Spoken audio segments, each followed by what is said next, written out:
may lumapit kasi sa akin and trying to stop me in hitting or the House of Representatives. But very convincing to the point I can stop kasi it's going to be monthly. I can stop vlogging and live my life, a comfortable life. But I don't like the condition. Kailangan kong banatan ng mga Duterte. He tried to buy my loyalty. A fool. He had no idea you were already bought. Hindi ko kayang gawin yon sa bayan ko. Hindi ko kayang gawin yon. I cannot live with that kind of conscience sa puso ko. Not have my honor questioned by an imp. I'm not questioning your honor, Lord Janus. I'm denying its existence. Kasi alam ko itong mga Duterte ang maaaring makaayos ng bayan natin.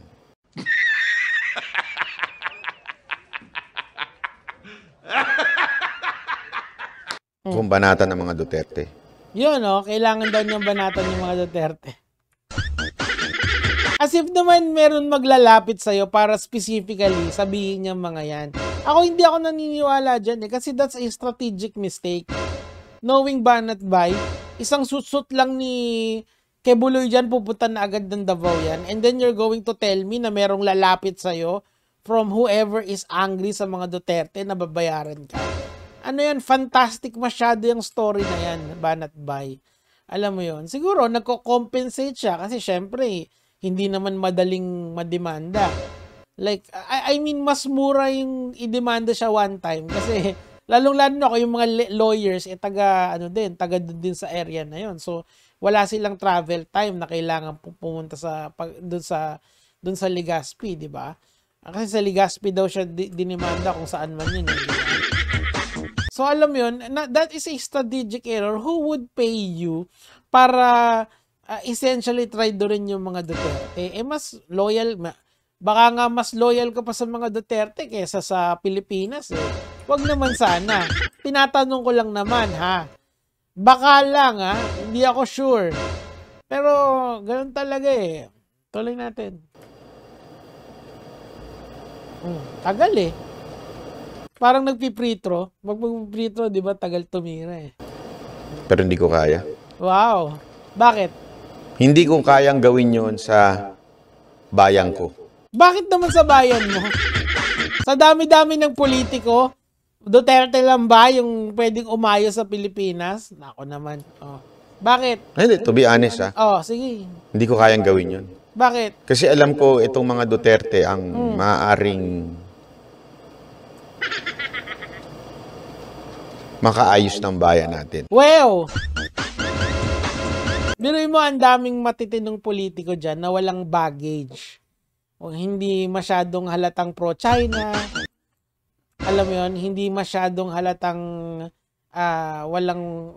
with impunity kung kubitil. Hindi masyadong parang okay na masyadong mahal na mahal yung political dynasties. Kuha nyo mga kamatis kaibigan. I don't believe this kasi it's a strategic error. Nalapitan tong tao na to, nakampihan ka para banatan ng mga Duterte. Kalokohang malaki yun. Walang maniniwala doon kung hindi yung mga fans niya din mismo.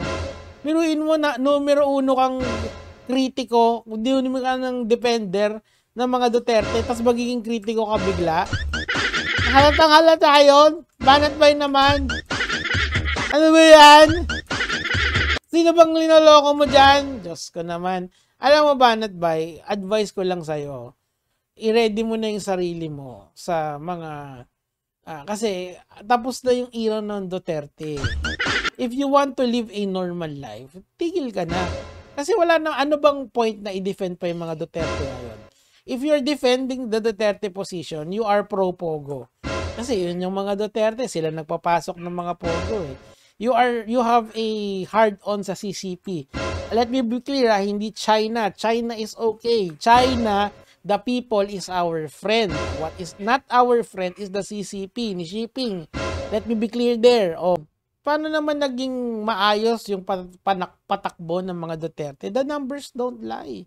Utang ng Pilipinas, record-breaking 13 billion.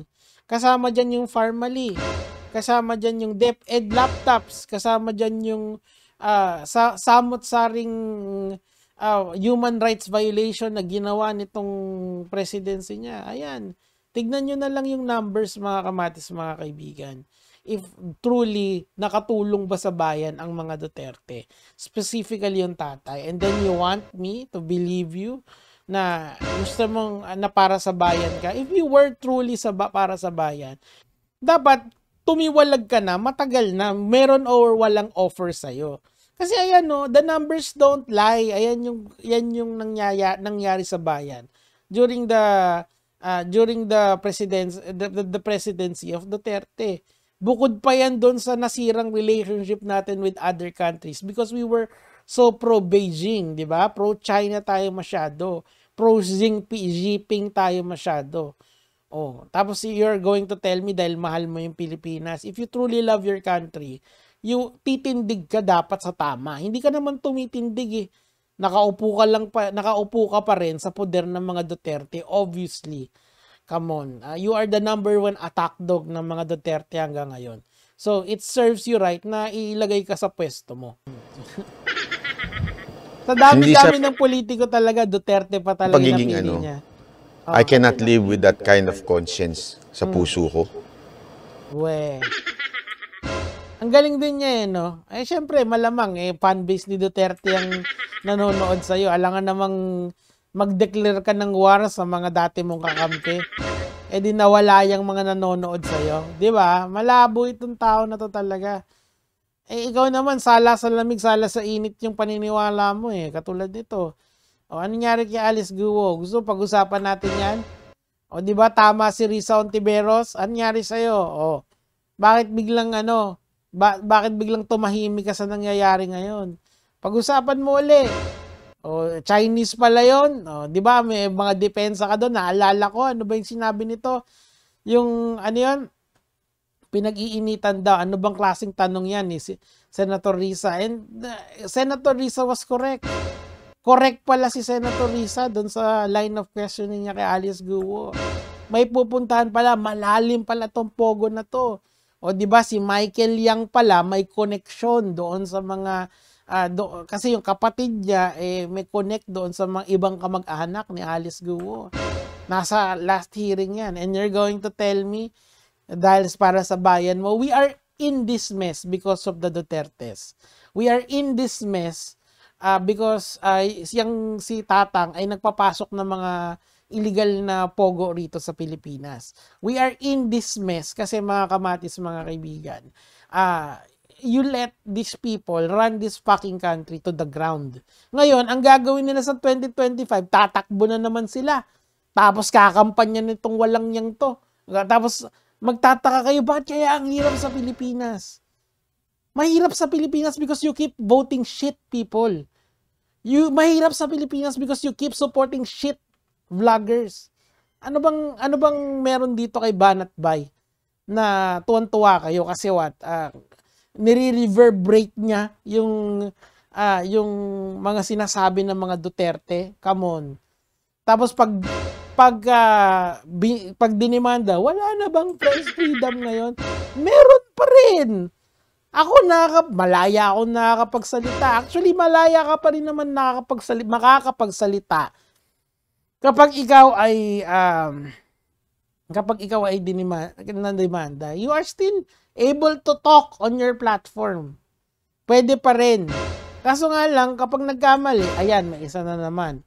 Because, alam mo yun, maraming nanonood sa'yo You need to be more responsible with what you say. Kung ano man yung kinasasay, maganda nga, mabasa natin yan para matawa tayo lahat Anyway, mga kamatis, mga kaibigan, yun lang naman yung sa akin for today. Gege mga lods.